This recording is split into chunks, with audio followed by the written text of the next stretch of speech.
Je vais commencer par là. Bon, bismillah, assalamu alaikum. Donc je suis d'abord très heureux de vous recevoir dans ce bureau, de saluer cette initiative des étudiants. Donc elle va dans le bon sens de l'organisation de vos activités qui ne doivent pas être exclusivement consacrées à la formation scientifique parce que vous devez étendre votre cadre scientifique et culturel en vous intéressant à d'autres domaines que votre formation propre. C'est comme ça que vous construirez votre carrière. Donc je profite de cette occasion pour saluer tous les personnels de l'ENSB. Donc en premier lieu les étudiants que je félicite de l'organisation de cette semaine donc du savoir.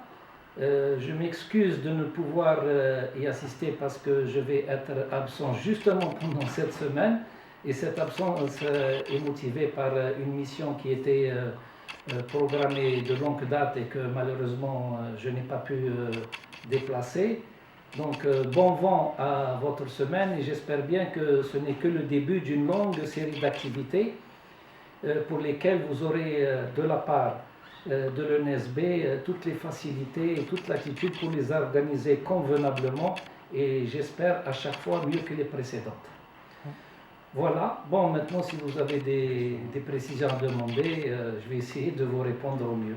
Donc la première question, ce serait quelles sont les raisons qui ont poussé cette école de biotechnologie à voir le jour en Algérie? Les raisons qui ont poussé l'école de biotechnologie, si vous voulez, de Constantine à être créée sont vraiment multiples. C'est d'abord l'évolution scientifique et technologique du monde qui a vu émerger dans ces 30 dernières années de manière fulgurante les biotechnologies avec des perspectives quasiment vertigineuses. Et pour vous donner un exemple, les États-Unis et la Chine ont fait des chiffres d'affaires par le biais de leur industrie en biotechnologie de l'ordre de centaines de milliards. Et ils envisagent de démultiplier ces chiffres-là, qui peuvent déjà nous paraître mirobolants. Alors bien évidemment, l'Algérie ne peut pas se permettre d'être absente dans ce domaine. Dans ce domaine qui représente un des plus grands challenges et une des plus grandes possibilités de développement industriel à l'avenir. Parce que, si vous voulez, l'évolution, on va dire, industrielle et technologique de ces dernières années a montré que les pays émergents, ou du moins les pays que l'on dit émergents, ce sont des pays qui se sont surtout développés en prenant à leur compte l'industrie délaissée par les pays développés. Délaissée pourquoi? Parce qu'ils ont jugé qu'elle avait une plus-value qui n'était plus intéressante. Donc c'est pour ça qu'on a par exemple vu des pays comme l'Afrique du Sud, le Brésil, Singapour, en fait presque tous les pays asiatiques émerger dans l'industrie automobile, l'industrie électronique, etc. Mais pourquoi? C'est parce que ces industries-là ont d'abord été, abandonnées par les États-Unis et le reste des pays avancés de l'Occident parce qu'ils ont jugé que leur plus-value n'était plus suffisante.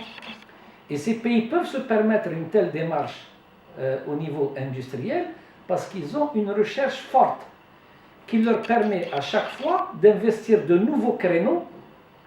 Le temps que les autres pays arrivent à maîtriser ces technologies, eux, ils auront développé d'autres secteurs et d'autres technologies, et donc ils vont abandonner sans grand regret les technologies auxquelles auront accédé ces pays émergents. Encore une fois, pourquoi? Parce que de faibles plus-values, etc. Donc, si vous voulez, pour les biotechnologies, bien sûr, la logique, elle est la même. Et si un pays veut se développer dans ce secteur, il doit s'investir dans la formation, mais surtout dans la recherche. Dans la recherche, pour ce qui concerne l'Algérie, déjà pour rattraper pas mal du retard accumulé depuis des décennies, et ensuite pour essayer de faire la course en tête avec tous les pays qui comptent dans ce secteur. Donc voilà pourquoi, si vous voulez, il était indispensable qu'une école de biotechnologie du type de l'ENSB soit installé en Algérie, et d'où l'utilité donc de cette école et de ses grandes ambitions, non seulement dans la formation, mais aussi dans la recherche.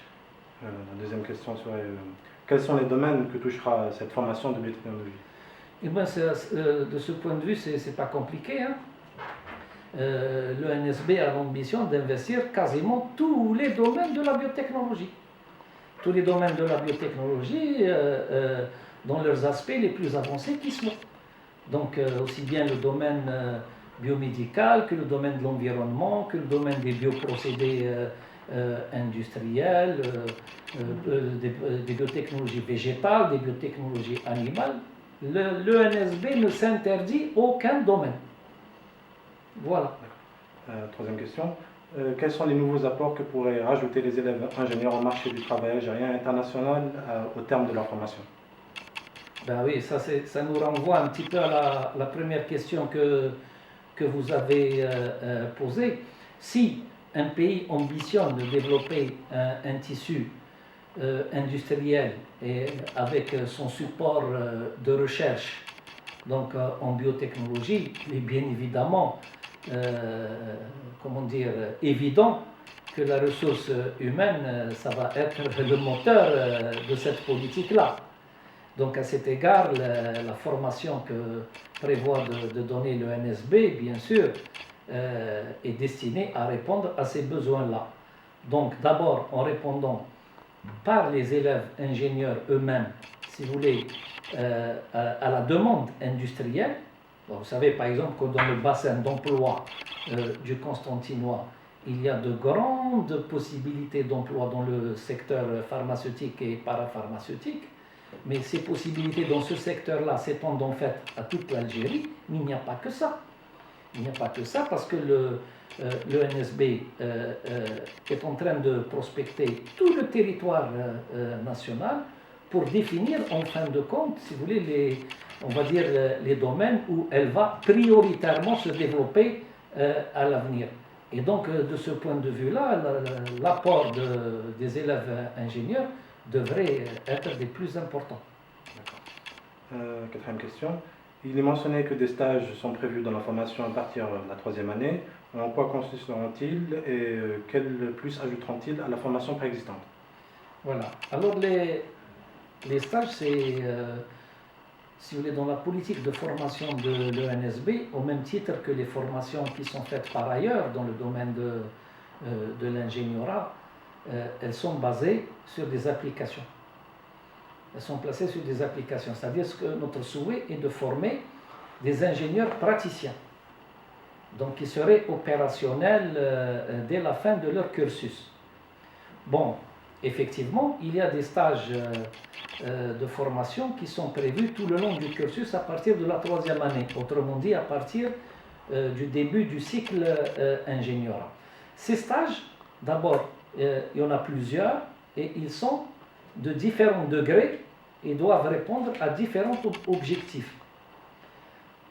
Il y a parmi ces stages, donc au départ, l'étudiant va être placé dans une entreprise déjà pour avoir un aperçu exact de son environnement de travail futur, pour avoir une perception de la problématique, si vous voulez, de l'emploi. Et dans une seconde étape, les stages vont être appliqués à des développements industriels. Parce que nous, on prévoit des stages dans un véritable cadre de partenariat avec les industriels, dans la mesure où ces stages devraient être win-win, comme on dit, c'est-à-dire gagnant-gagnant. C'est-à-dire nous n'envisageons pas du tout que nos ingénieurs en stage soient une charge pour l'entreprise. Bien au contraire. Nous envisageons, si vous voulez, que nos étudiants stagiaires prennent en charge des problèmes soit d'application ou de développement que rencontre l'entreprise, les prennent en charge pour les résoudre en collaboration, à la fois avec l'encadrement technique des entreprises et l'encadrement technique fourni par l'école à ses étudiants durant leur stage. Donc c'est vraiment dans un cadre de partenariat que nous voulons développer ces stages-là. Et pour nous, ces stages dans le cadre du cursus de formation d'ingénieur représente quelque chose d'absolument fondamental. La cinquième question, pour rejoindre justement la quatrième. Est-ce que l'école bénéficie-t-elle actuellement ou bénéficiera-t-elle dans un futur proche de partenariat avec... Ah ben oui, bien sûr, pour faire un partenariat, il faut être deux. Et donc, bien sûr, l'ENSB n'attend pas que vous arriviez en troisième année pour essayer de chercher des partenaires. L'ENSB a déjà de très nombreux partenaires, aussi bien dans le domaine industriel que dans le domaine de la formation, puisque la politique de l'ENSB est une politique d'ouverture absolument totale, à la fois sur le milieu industriel, mais aussi sur le milieu universitaire et technologique. Donc au jour d'aujourd'hui, nous avons plusieurs dizaines de partenaires industriels et universitaires, nationaux et étrangers, avec lesquels nous avons donc signé des conventions qui définissent le cadre de ce partenariat, c'est-à-dire qu'est-ce que va fournir l'ENSB et qu'est-ce qu'elle attend de ses partenaires et vice-versa. Donc bien évidemment, ce partenariat il est envisagé de longue date et préparé de longue date et ça ne va pas s'arrêter. Merci. On va passer plutôt à la deuxième partie un peu plus... Oui, faites. Quelle est votre propre définition de la biotechnologie? Comme dirait l'autre, vaste programme, vraiment. Parce que si vous voulez, il y a beaucoup de confusion en ce domaine. Parce que si on revient à l'étymologie du terme, la biotechnologie c'est l'application de la biologie.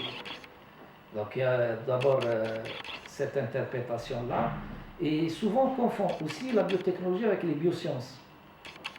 Bon, si on revient à l'étymologie, donc si vous voulez, la biotechnologie existe depuis des milliers d'années, puisqu'il y a déjà 9000 ans où on faisait des boissons alcoolisées en fermentant un certain nombre de substrats. Il y a 5-6 000 ans, on faisait déjà du pain levé, donc on faisait déjà travailler les micro-organismes pour lever le pain, donc c'est de la biotechnologie. Même notre mère et notre grand-mère, et peut-être même nos épouses, en faisant du pain levé à la maison, il faut de la biotechnologie. Mais en fait, il y a une définition beaucoup plus récente de la biotechnologie que personnellement je partage, parce que maintenant, si vous vous renseignez un petit peu, vous allez voir qu'il y a à peu près une douzaine de définitions des biotechnologies. Moi, celle que je préfère personnellement et qui résulte, si vous voulez, des progrès fulgurants et de leur application, donc de la biologie moléculaire et du génie génétique des années 70 et puis qui se sont beaucoup développés dans les années 80 et qui ont rencontré des applications significatives dans le domaine industriel à partir des années 90, c'est celle qui veut dire que c'est, si vous voulez, c'est les applications dans le domaine de la création de produits, de services, par une application d'un système biologique ou de ses composantes. Donc voilà en gros la définition moi, que je préfère des biotechnologies et qui recoupe d'ailleurs beaucoup la définition qu'on donne l'ONU par exemple. Troisième question. Donc autrement dit, cette définition des nouvelles biotechnologies, donc comme je l'ai dit, elle résulte donc à partir des années 70 et donc elle éliminerait tout ce qui s'est fait avant, qui pour autant reste de la biotechnologie dans la définition ancienne du terme. Je vous signale au passage que le terme biotechnologie a été cité pour la première fois dans les années 30. Troisième question. Comment la biotechnologie pourrait-elle aider à concevoir des solutions aux problèmes actuels, notamment environnementaux? Bien, si vous voulez, la biotechnologie, c'est une des sciences qui avance le plus actuellement dans le monde, avec les TIC. Et elle est perçue comme, avec les TIC aussi, comme, si vous voulez, le domaine au développement futur le plus important. Donc c'est vraiment une croissance exponentielle de ces biotechnologies.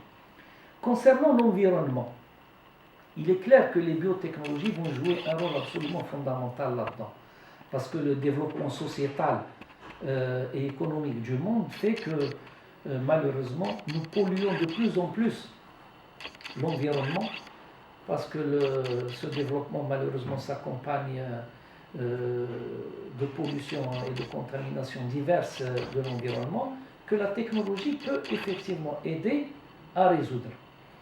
Alors déjà, actuellement et depuis des décennies, la biotechnologie fait ce travail dans les stations d'épuration, par exemple.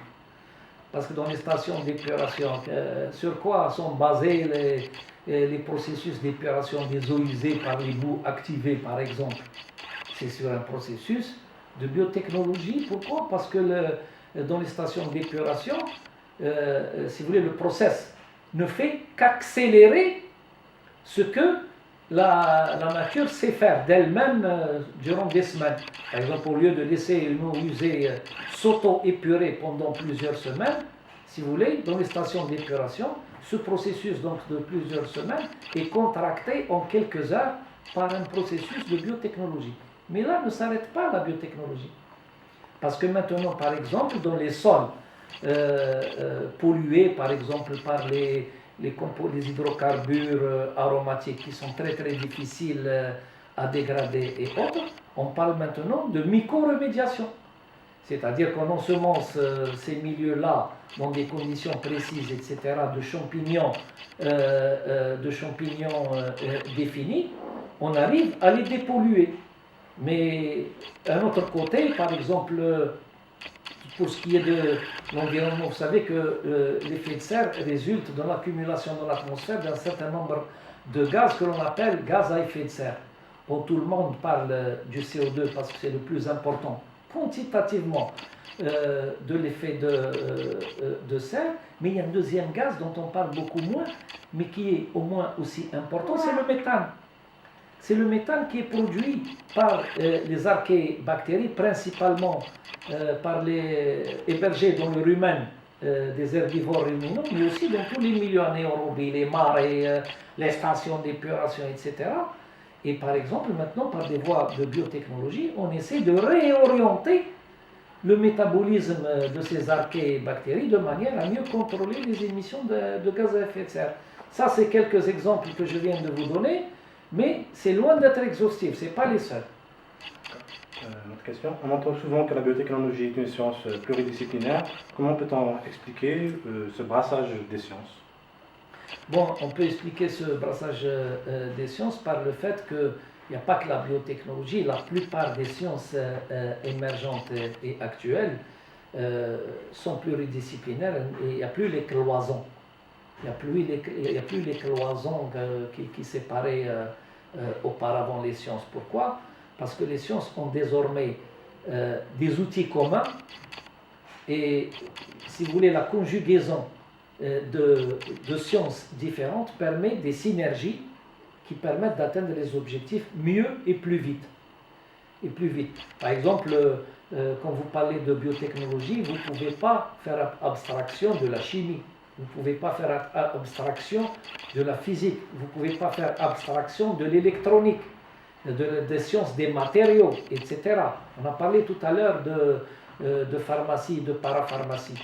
Par exemple, en biotechnologie, vous avez tout un domaine, celui par exemple des implants et des prothèses, où il y a des matériaux à définir, où il y a des interfaces tissus cellulaires, matériaux à traiter, où il y a de l'électronique à mettre dedans, il y a des problèmes de compatibilité, des problèmes de contraintes liées au vivant.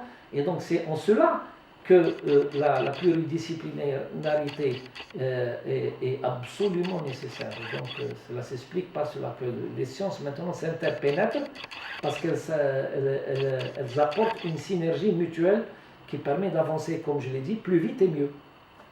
D'accord, merci monsieur le directeur. Voilà. Merci. Voilà, je vous remercie et donc bon vent et bon courage à cette initiative que je salue encore une fois. Merci. Merci.